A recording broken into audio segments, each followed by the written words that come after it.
आज दुपारची भांडी पडलेली होती, त्यामुळे संध्याकाळी झोपेतून उठल्यावर त्यांना आधी घासून घेतली. नंतर मग बेसिन स्वच्छ क्लीन केलं. त्यानंतर पाण्याचा जार धुवून घेतला आणि मग ॲक्वा नसल्यामुळे थोडासा जुगाड करून मावशींनी पाण्याची पिशवी तयार करून दिली होती, त्याने पाणी भरून घेतलं. तुरटी फिरवल्यामुळे रात्रभर ते पाणी तसंच राहू दिलं आणि दुसऱ्या दिवसापासून त्याचा वापर स्टार्ट केला. आता काम केल्यानंतर अवतार तर खराब होणारच, त्यामुळे थोडंसं व्यवस्थित करून घेतलं. संध्याकाळ झाली म्हणून देवाला दिवा लावून घेतला. त्यानंतर राहिलेली कामं स्टार्ट केली. टेबलावर थोडेफार डाग झाले होते, त्यामुळे ते पुसून घेतले आणि मग भाजीपाला घेऊन आली. सगळ्यात आधी घरी आल्याबरोबर भाज्यांना मिठाच्या पाण्यात थोडा वेळ राहू दिलं, कारण आजकाल भाज्यांवर केमिकलचा वापर खूप केला जातो, त्यामुळे काळजी घ्यावीच लागते.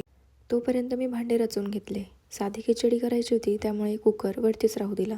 मिठाच्या पाण्यात ज्या भाज्या धुवायला टाकलेल्या होत्या त्यांना स्वच्छ धुवून टोपलीत काढून घेतले. नंतर मग हिरव्या सालाची मुगाची डाळ घालून मस्त साधी खिचडी बनवली. 4 शिट्ट्या होतात तोपर्यंत डाळीमध्ये मला थोडंफार कीड दिसलं होतं, त्यामुळे त्या डाळीला सुद्धा गाळून घेतलं. आता साधी खिचडी असल्यावर तोंडी लावायला काहीतरी तडकेदार पाहिजेच ना, तर टोमॅटो मिरचीचा ठेचा बनवला आणि फ्राय करून घेतला. साधं पण खूप छान जेवण झालं.